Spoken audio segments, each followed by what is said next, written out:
سورۃ النساء کی آیت نمبر 60 سورۃ النساء کا 9واں رکوع اور 5ویں پارے کا 6واں رکوع۔ اللہ رب العالمین نے ارشاد فرمایا، الم تر الی الذین یزعمون، کیا آپ نے انہیں نہ دیکھا جن کا دعویٰ ہے، انہم آمنوا، کہ وہ ایمان لائے، بما انزل الیک، اس پر جو آپ کی طرف اترا، وما انزل من قبلک، اور اس پر جو آپ سے پہلے اترا۔ اے محبوب، کیا آپ نے ان لوگوں کو نہ دیکھا کہ جن کا دعویٰ تو یہ ہے کہ وہ قرآن پر، آپ پر نازل ہونے والی وحی پر ایمان لائے، اور آپ سے پہلے جو آسمانی کتابیں اور صحیفے نازل ہوئے اس پر بھی وہ ایمان لائے، لیکن ان کے معاملات کس قدر دین سے دور ہیں۔ یریدون، پھر وہ چاہتے ہیں، ان یتحاکموا الی الطاغوت، کہ شیطان کو اپنا ثالث بنائیں، اپنے معاملات میں فیصلہ کرنے والا شیطان کو وہ بنانا چاہتے ہیں۔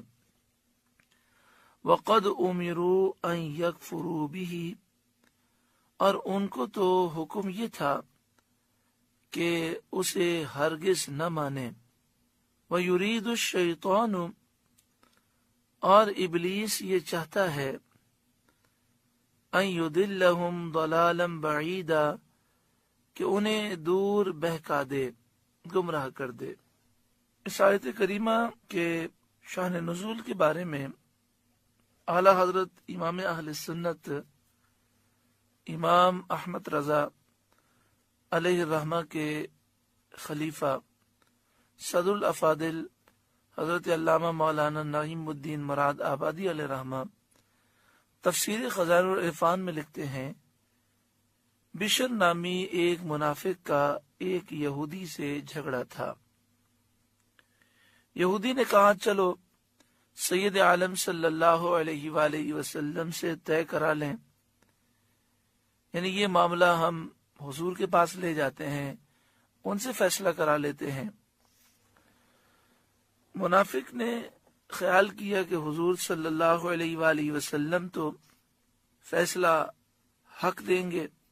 اور یہ جو مقصد حاصل کرنا چاہتا ہے وہ مقصد اس کا حاصل نہ ہوگا، اس لیے اس نے باوجود اس بات کے کہ اس کا دعویٰ یہ تھا کہ میں مسلمان ہوں، اس نے یہ کہا کہ کعب بن اشرف یہودی کو پنچ بناؤ، ثالث بناؤ،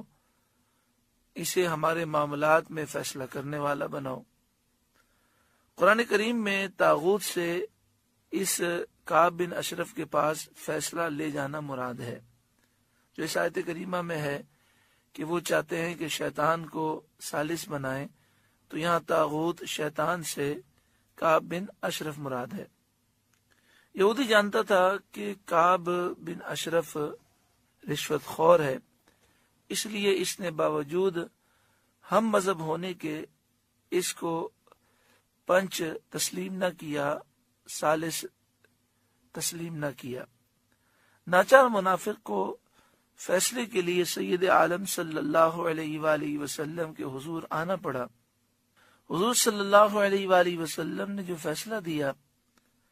وہ یہودی کے موافق ہوا۔ یہاں سے فیصلہ سننے کے بعد پھر منافق یہودی کے در پہ ہوا اور اسے مجبور کر کے حضرت عمر رضی اللہ تعالیٰ عنہ کے پاس لایا۔ یہودی نے آپ سے عرض کیا کہ میرا اس کا معاملہ سید عالم صلی اللہ علیہ وآلہ وسلم طے فرما چکے، لیکن یہ حضور صلی اللہ علیہ وآلہ وسلم کے فیصلے سے راضی نہیں، آپ سے فیصلہ چاہتا ہے۔ فرمایا کہ ہاں، میں ابھی آ کر اس کا فیصلہ کرتا ہوں۔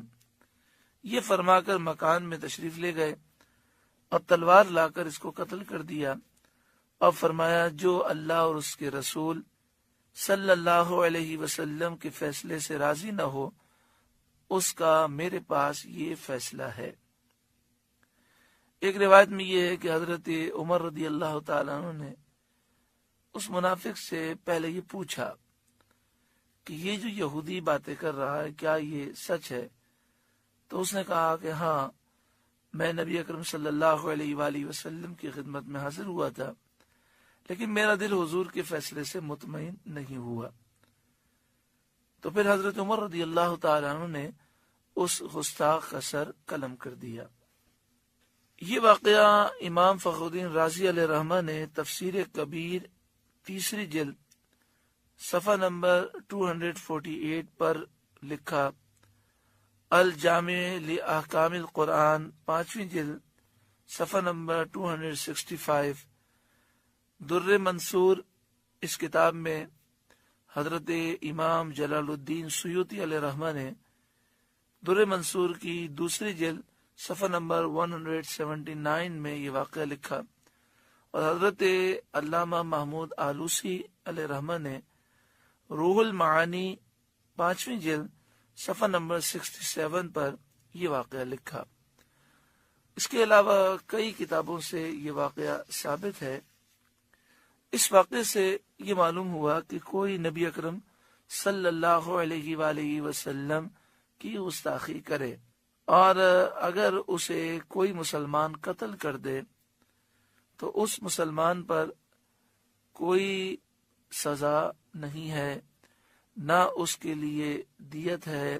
نہ اس کے لیے قصاص ہے، بلکہ ایسا مسلمان تو ہیرو ہے اور اسے کسی قسم کا مجرم نہیں سمجھنا چاہیے۔ یہ مضمون صرف اس ایک واقعے سے ثابت نہیں بلکہ اس پر قرآن مجید فرقان حمید کی کئی آیات اور کئی احادیث طیبہ موجود ہیں، اور اس پر تمام امت کے مستند علماء کا اتفاق ہے کہ ایسا شخص جو گستاخ رسول کو قتل کر دے، قانون اپنے ہاتھ میں لے لے اور جذبات میں آ کر گستاخ رسول کو واصل و جہنم کر دے، اسے کسی قسم کی کوئی سزا نہیں دی جائے گی، بلکہ وہ تو مسلمانوں کا ہیرو ہے کہ اس نے ایک ناپاک سے زمین کو پاک کیا۔ یہی کام الحمدللہ غازی ملت ملک ممتاز حسین قادری شہید نے کیا، یہی کام ڈاکٹر عامر چیمہ نے کیا، یہی کام غازی علم الدین شہید نے کیا، یہی کام غازی عبدالقیوم شہید نے کیا۔ انگلینڈ میں یہی کام غازی تنویر قادری دامت برکاتہم العالیہ نے کیا۔ یہاں پر دیکھیں حضرت عمر رضی اللہ تعالیٰ عنہ نے ماورائے عدالت قتل کیا۔ نبی اکرم صلی اللہ علیہ وآلہ وسلم کی عدالت میں یہ فیصلہ نہ لے گئے، اس شخص کو پکڑ کر حضور کی بارگاہ میں پیش نہیں کیا، بلکہ آپ نے جب سنا کہ وہ اس طرح نبی اکرم صلی اللہ علیہ وسلم کی گستاخی کر رہا ہے تو آپ نے خود ہی اپنی تلوار سے اس کا فیصلہ کر دیا۔ تو آپ دیکھیں نبی اکرم صلی اللہ علیہ وآلہ وسلم نے اس پر نہ تو حضرت عمر رضی اللہ تعالیٰ عنہ کو کوئی تنبیہ فرمائی، نہ آپ ناراض ہوئے، اور آپ صلی اللہ علیہ وآلہ وسلم نے اس بشر نامی منافق کے خون کو آپ نے حدر قرار دیا، یعنی نہ اس پر قصاص ہے، نہ دیت ہے، نہ حضرت عمر رضی اللہ تعالیٰ عنہ پر کوئی الزام ہے کہ انہوں نے یہ کام کیوں کیا۔ اللہ تبارک و تعالی ہر ایک کو عقل سلیم عطا فرمائے۔ یورپ کی چمک اور امریکہ کی چمک کی وجہ سے بہت سے لوگ جو اپنے آپ کو مذہب کا ٹھیکیدار شو کرتے ہیں، لیکن اس نازک مسئلے میں وہ کلام کرتے ہیں اور بے جا تعویلیں کرتے ہیں اور یہود و نصارہ کی وہ سپورٹ کرتے ہیں۔